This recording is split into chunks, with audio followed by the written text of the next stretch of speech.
O pensamento computacional ele pode ser entendido como maneira de pensar e abordar certos problemas, sejam eles mais complexos ou menos complexos, para que eles sejam possíveis de serem resolvidos por uma sequência finita de passos. Em outras palavras, que possam ser resolvidas por um algoritmo, que não é nada mais que uma sequência de ações bem e pré-definidas.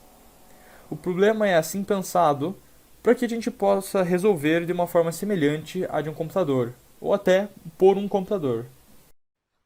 Para introduzir o pensamento computacional de forma lúdica e acessível, foi desenvolvido um jogo baseado no problema clássico dos missionários e canibais, cujo objetivo é passar todos os personagens de uma margem de um rio até a outra, sem que em nenhum momento em nenhuma delas fiquem mais canibais do que missionários.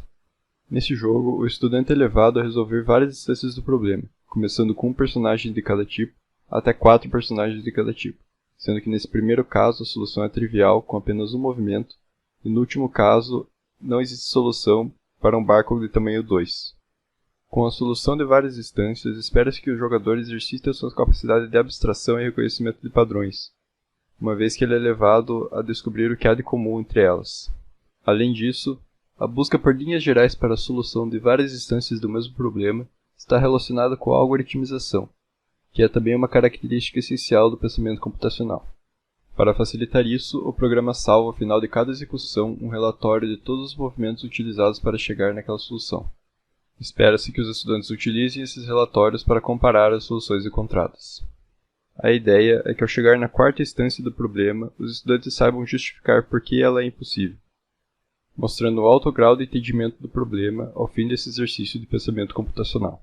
Essa forma de pensar ele tem características bem definidas, como a decomposição, que significa que nós dividimos o problema em partes menores para melhor análise. Mesmo que elas sejam conectadas, devem ser divididas de maneira a ficarem cada vez mais dependentes, o mais dependente possível. Assim, dividindo uma situação complexa em menores partes, mais simples e resolvê-las juntando-as formando a solução integral. A abstração é outra característica, que é o ato de isolar e analisar mentalmente um processo ou um elemento, muitas vezes para prever situações. É visar entender a essência do problema e seu fundamento. Ele também é relacionado com como alguns problemas se relacionam, apesar de suas diferenças superficiais, encontrar as semelhanças entre eles.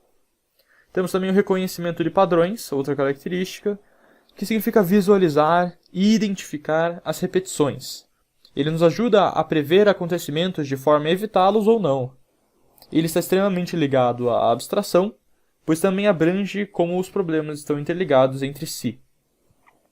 Também temos a algoritmização. Talvez seja a característica mais relevante desse raciocínio. Novamente, é essencialmente expressar a solução de um problema por meio de uma sequência finita de passos sequenciais bem definidos, ou seja, formar um algoritmo. Agora, por que ensinar o pensamento computacional? Bom, isso surge da necessidade de oferecer à jovem população brasileira os recursos para enfrentar os problemas de um mundo moderno, que requer pessoas cada vez mais criativas e com mais habilidades de resolução de situações cada vez mais complexas. Além disso, uma habilidade extremamente importante atualmente, que é o pensamento crítico, é desenvolvido por meio do pensamento computacional como consequência do amadurecimento da cognição lógica, da capacidade de abstração e do raciocínio complexo. Ao ensinar os jovens esse método de raciocínio, os munimos de habilidades que futuramente podem trazer avanços importantes para a nação.